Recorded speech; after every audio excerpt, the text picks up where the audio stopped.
Bismillahirrahmanirrahim. Assalamualaikum warahmatullahi wabarakatuh. Kembali lagi bersama saya Emrudi Haytami. Di video ini kita akan belajar materi mengenai aplikasi turunan fungsi trigonometri.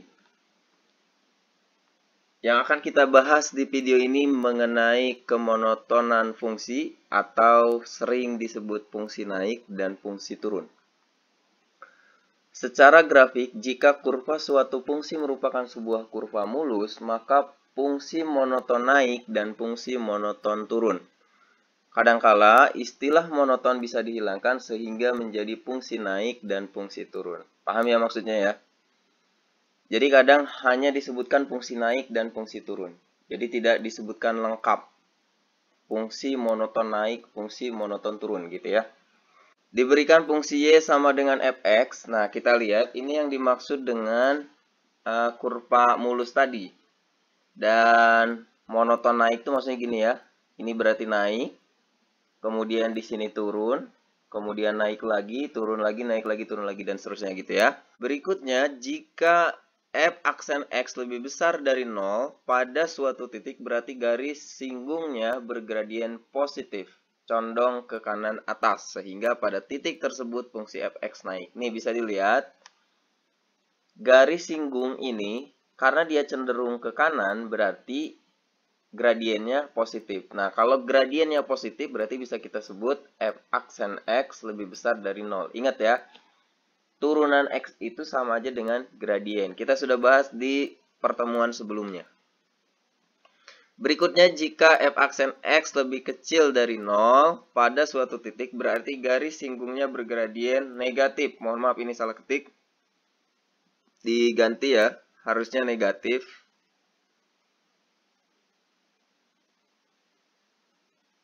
Negatif. Oke, tulis sendirilah. Pokoknya ini negatif. Condong ke kiri atas, teman-teman bisa lihat ini dari bawah ke atas dan condong ke kiri, maka dia gradiennya itu akan negatif. Sehingga bisa kita tuliskan f aksen x lebih kecil dari 0. Ya. Berikutnya, jika f aksen x sama dengan 0 pada suatu titik berarti garis singgungnya bergradien 0, garis mendatar. Nah, ini di titik puncaknya itu berarti sama dengan 0, ya, baik di sini ataupun di sini. Sehingga pada titik tersebut fx tidak naik dan tidak turun atau stasioner. Biar lebih jelas kita lanjut ke contoh. Yang pertama, tentukan interval fungsi naik dan fungsi turun dari fungsi trigonometri fx sama dengan cos x pada interval 0 derajat sampai 360 derajat. Oke, teman-teman perhatikan ini menggunakan kurung siku, berarti 0 dan 360 derajatnya di bawah.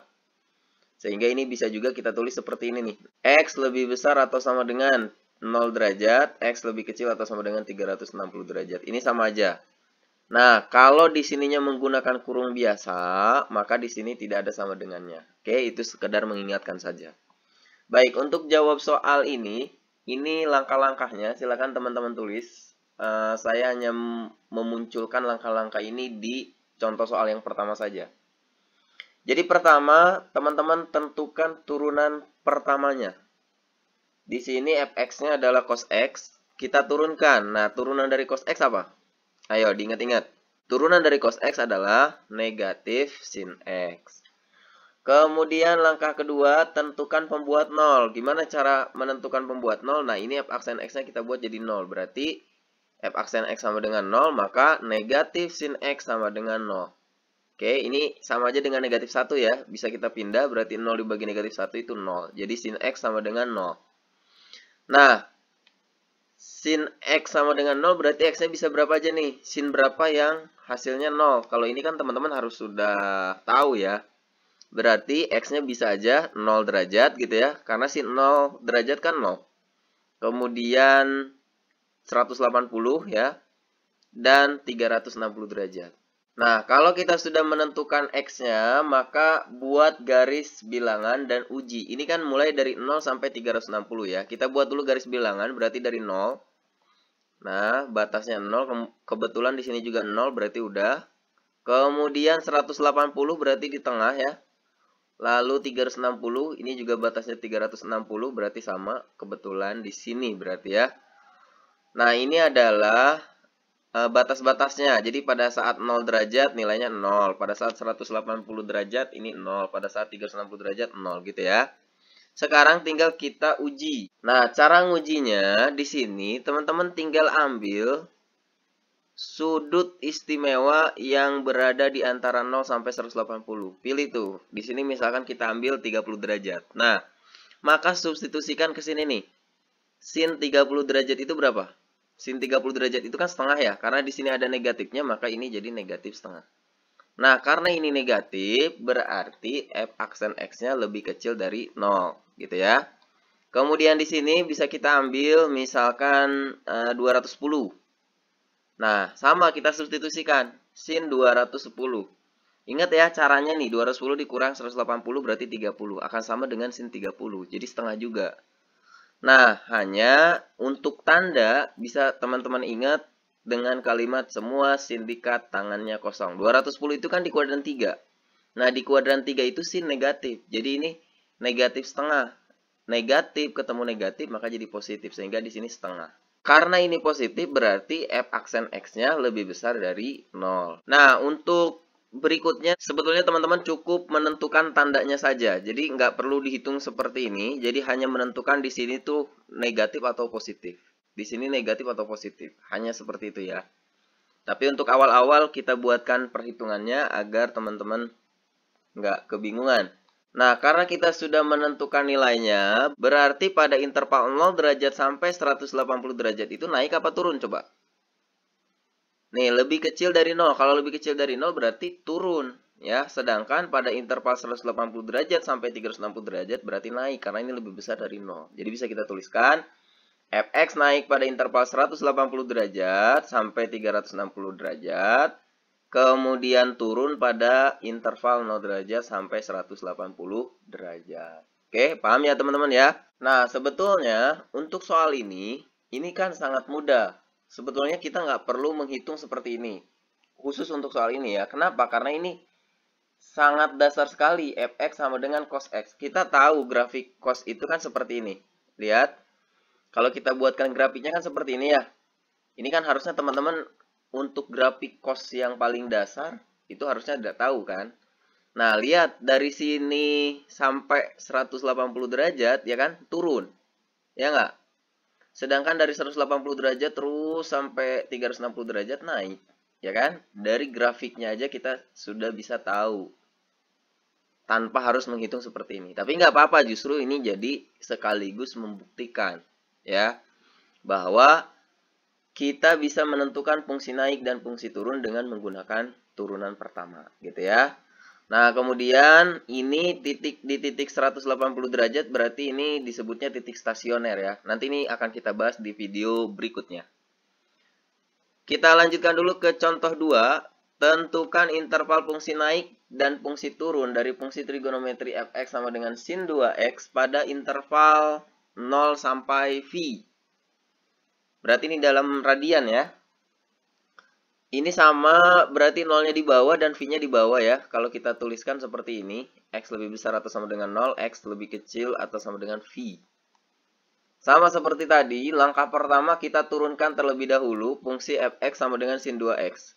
Nah, teman-teman harus sudah lancar cara menurunkan fungsi trigonometrinya ya. Nah, ini kalau kita turunkan berarti kita turunkan dulu 2x, turunan dari 2x itu berarti 2 ya. Kemudian turunan dari sin itu kan cos ya, berarti bisa kita tulis f aksen x sama dengan 2 cos 2x seperti ini.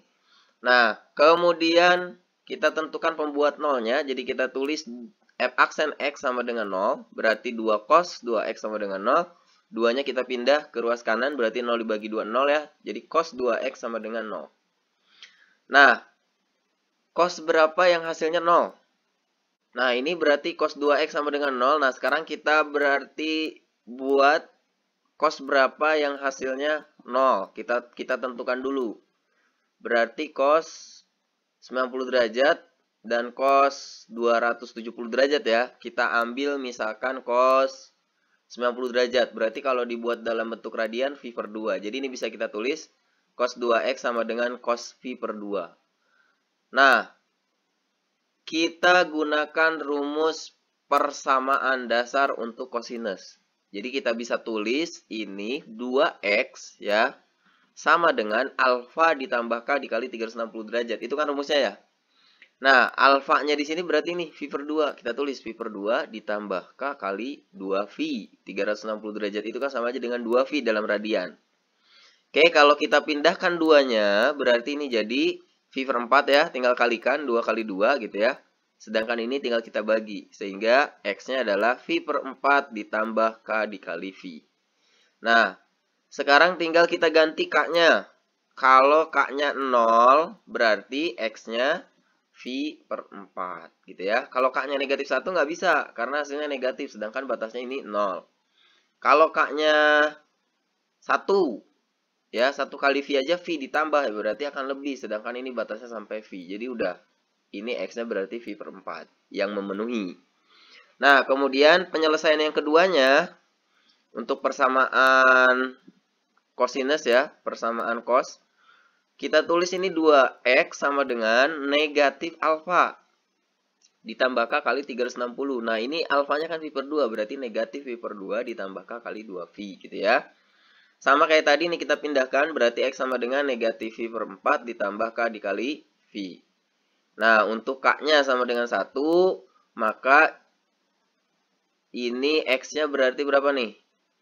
Negatif 1 ditambah 4 ya, gunakan konsep pecahan. Berarti hasilnya 3V per 4. Oke, untuk K sama dengan 0 tidak memenuhi, untuk K sama dengan negatif 1 juga tidak memenuhi, apalagi K-nya sama dengan 2. Berarti batas-batasnya bisa kita tulis, X-nya bisa 0 nih, lihat di batasnya. Kemudian ini V per 4, kemudian ini 3V per 4, kemudian V. Nah, ini batas-batasnya. Sekarang tinggal kita buat garis bilangannya. Berarti 0 di sebelah kiri, kemudian di sini V per 4, kemudian di sini 3V per 4, kemudian di sini V. Oke. Nah, uji. Berarti di sini ini kan V per 4 itu 45 derajat ya. Kita uji di sini misalkan ada 30 derajat. Berarti kalau dalam radiannya V per 6. Nah, uji F aksen V per 6. Kesini nih, berarti 2 cos 2 kali kita gunakan derajat aja untuk memudahkan ya. 2 kali 30 berarti 60. Nah, cos 60 itu kan setengah. Nah, 2 dikali setengah berarti kan 1. Jadi F aksen V per 6 itu 1. Maka di sini positif. Oke, jadi teman-teman sebetulnya hanya perlu menuliskan positif. Oke. Nah, karena ini positif berarti F aksen X lebih besar dari 0. Nah, sekarang kita uji yang di sini. Berarti di sini ada angka 90 derajat ya. Kita uji misalkan 90 derajat. 2 kali 90 berarti 180. Cos 180 itu kan negatif 1 ya. Berarti ini 2 kali negatif 1. Maka negatif 2. Jadi, untuk daerah sini daerah negatif. Maka F aksen X-nya lebih kecil dari 0. Kemudian di sini 3V per 4 itu 135 derajat. Kita bisa ambil misalkan 150 misalkan ya. Berarti 150 itu 5V per 6. Cos 2 dikali 150 berarti cos 300. Ingat, 300 itu di kuadran 4. Cos di kuadran 4 itu positif. Oke, kemudian 360 dikurang 300 berarti 60, maka sama aja dengan cos 60. Nah, cos 60 itu kan setengah. Oke, berarti 2 dikali setengah, 1. Sehingga di sini F aksen X-nya lebih besar dari 0. Nah, ini daerah-daerahnya tinggal kita tentukan. Berarti ini naik di sini ya. Di sini juga naik dan di sini turun. Sehingga bisa kita tulis Fx naik pada interval X lebih besar dari 0 dan X lebih kecil dari V per 4. Atau X lebih besar dari 3V per 4, X lebih kecil dari V. Kemudian turun pada interval ini. Ya, X lebih besar dari V per 4, dan X lebih kecil dari 3V per 4. Bisa ya? Kita coba satu contoh soal lagi. Tentukan interval fungsi naik dan fungsi turun dari grafik fungsi Fx sama dengan cos 2x ditambah V per 4 pada interval X lebih besar atau sama dengan 0, X lebih kecil atau sama dengan V. Nah, kita tentukan turunannya dulu. Nah, ini berarti kita turunkan ini nih. Turunan dari 2X apa? 2. Kemudian turunan dari cos itu kan negatif sin. Jadi kita tulis negatif 2 sin, tulis ulang ini. 2x ditambah V per 4. Nah, kemudian kita tentukan pembuat nolnya. Berarti kita tulis negatif 2 sin 2x ditambah V per 4 sama dengan 0. Ini kita pindahkan ke ruas kiri. Berarti 0 dibagi negatif 2. Berarti 0. Sehingga kita tulis sin 2x ditambah V per 4 sama dengan 0. Nah, sin berapa yang hasilnya 0? Tadi di awal kita tahu ya, sin yang hasilnya 0 itu bisa 0, bisa 180 derajat, bisa 360 derajat. Tinggal ambil salah satu tuh. Mau ambil yang mana? Ya, kalau mau mudah ambil yang 0 aja. Jadi kita tulis sin 2x ditambah V per 6, itu sama aja dengan sin 0, gitu ya. Nah, kemudian kita gunakan rumus persamaan untuk sin. Sama, yang pertama sama kayak cos tadi. Berarti ini kita tulis 2x ditambah V per 4 sama dengan alfa ditambah K kali 360. Di sini alfanya 0, berarti 0 ditambah K dikali 2V, karena dalam bentuk radian. Oke. Kemudian ini V per 4 kalau kita pindahkan ke kiri jadi negatif V per 4 kan ya. Kemudian X-nya ini 2 kita pindah berarti negatif V per 8. Akhirnya jadi gini. Kemudian ini ditambah K kali V. Oke, penjabarannya teman-teman tulis sendiri. Kemudian kita tentukan K-nya berapa nih agar memenuhi interval ini. Kalau K-nya 0 nggak mungkin ya, hasilnya negatif. Berarti K-nya 1. Oke, kalau K-nya 1 berarti ini 8 per 8, negatif 1 tambah 8 berarti 7 ya. Maka 7V per 8 untuk X-nya. Ini penyelesaian yang pertama. Penyelesaian yang kedua, rumusnya itu adalah 180 derajat dikurang alfa. Oke, berarti kita tulis 2X ditambah V per 4. Nah, 180 derajat dikurang 0. Berarti kan tetap 180 derajat. Dalam radian berarti V. Kita tulis V ditambah K kali 360 derajat. Berarti ditambah K kali 2V. Oke. Ini kalau kita pindahkan nih V per 4, berarti ini V dikurang V per 4. Nah, berarti V dikurang V per 4 itu kan 3V per 4 ya. Kemudian ini duanya kita pindahkan, berarti jadi 3V per 8 ditambah K kali V. Nah, sekarang kita ganti K-nya berarti 0 ya. Nah, kalau K-nya 0 berarti ini X-nya 3V per 8. Oke, maka di sini batas-batasnya pertama 0, kedua berarti ini 3V per 8, kemudian ketiga ini 7V per 8, kemudian batas akhirnya V berarti ya. Lalu kita buat garis bilangannya. Berarti di sini 0, kemudian di sini 3V per 8, di sini 7V per 8, di sini V. Oke. Nah, 3V per 8, V 180 bagi 8 itu 22,5 lah ya. 22 kali 3 berarti 60. Nah, ini berarti 0 sampai 60-an. Maka di sini ada 30 yang bisa kita ambil. Nah, disinilah kita mulai menentukan positif negatifnya aja, nggak perlu tahu angkanya. 30 misalkan yang kita ambil, kita substitusikan ke sini. 2 kali 30 berarti 60, ditambah ini 45 ya. 60 tambah 45 berarti 105. Nah, 105 itu di kuadran berapa? Di kuadran 2 ya. Semua sin. Nah, sin di kuadran 2 itu positif, berarti negatif 2 dikalikan dengan positif. Negatif kali positif berarti negatif. Nah, di sini berarti negatif. Ya, oke. Kita nggak perlu tahu angka pastinya berapa. Kita hanya perlu tahu tandanya positif atau negatif. Ya. Lagian juga kan 105 kan bukan sudut istimewa. Oke. Makanya teman-teman gunakan cara seperti tadi. Nah, kalau di sini negatif berarti aksennya lebih kecil dari 0. Kemudian di sini, tadi kan ini 60-an ya. Berarti di sini ada 90 misalkan yang kita ambil. 2 kali 90 berarti 180 ditambah 45 berarti 225 ya. Maka 225 itu di kuadran berapa tuh? 225 di kuadran 3 ya. Di kuadran 3. Sin di kuadran 3 itu negatif. Berarti ini negatif ketemu negatif, maka di sini positif ya. Nah, karena positif berarti F aksen X lebih besar dari 0. Kemudian ini V per 8 itu 22,5 lah ya, 22 lah. 22 kita kalikan dengan 7 sekitar 100, di angka 150 kita ambil di sini 170 lah. Ya, ini kan V itu 180, kita ambil 170 misalkan. Berarti 2 dikali 170 berapa tuh?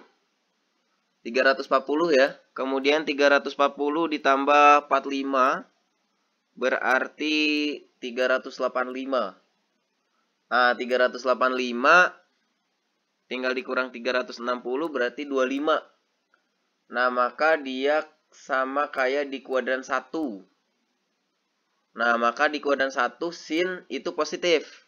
Sedangkan ini negatif 2 ya. Negatif kali positif berarti negatif. Maka di sini negatif. Oke, karena negatif berarti F aksen X-nya lebih kecil dari 0. Paham ya? Nah, sekarang kita tentukan di mana fungsi Fx sama dengan cos 2x ditambah V per 4 ini naik dan turun. Tentu tinggal kita lihat ini yang negatif berarti yang turun, ini yang naik. Sehingga Fx naik pada interval X lebih besar dari 3V per 8, X lebih kecil dari 7V per 8. Kita tulis seperti ini. Sedangkan turun pada interval ini, X lebih besar dari 0, X lebih kecil dari 3V per 8. Kemudian yang satu lagi di sini, X lebih besar dari 7V per 8, X lebih kecil dari V. Oke? Bisa ya teman-teman ya? Sampai sini dulu. Mudah-mudahan bermanfaat buat teman-teman. Jangan lupa support channel ini dengan cara subscribe, like, komen, juga share. Terima kasih. Assalamualaikum warahmatullahi wabarakatuh.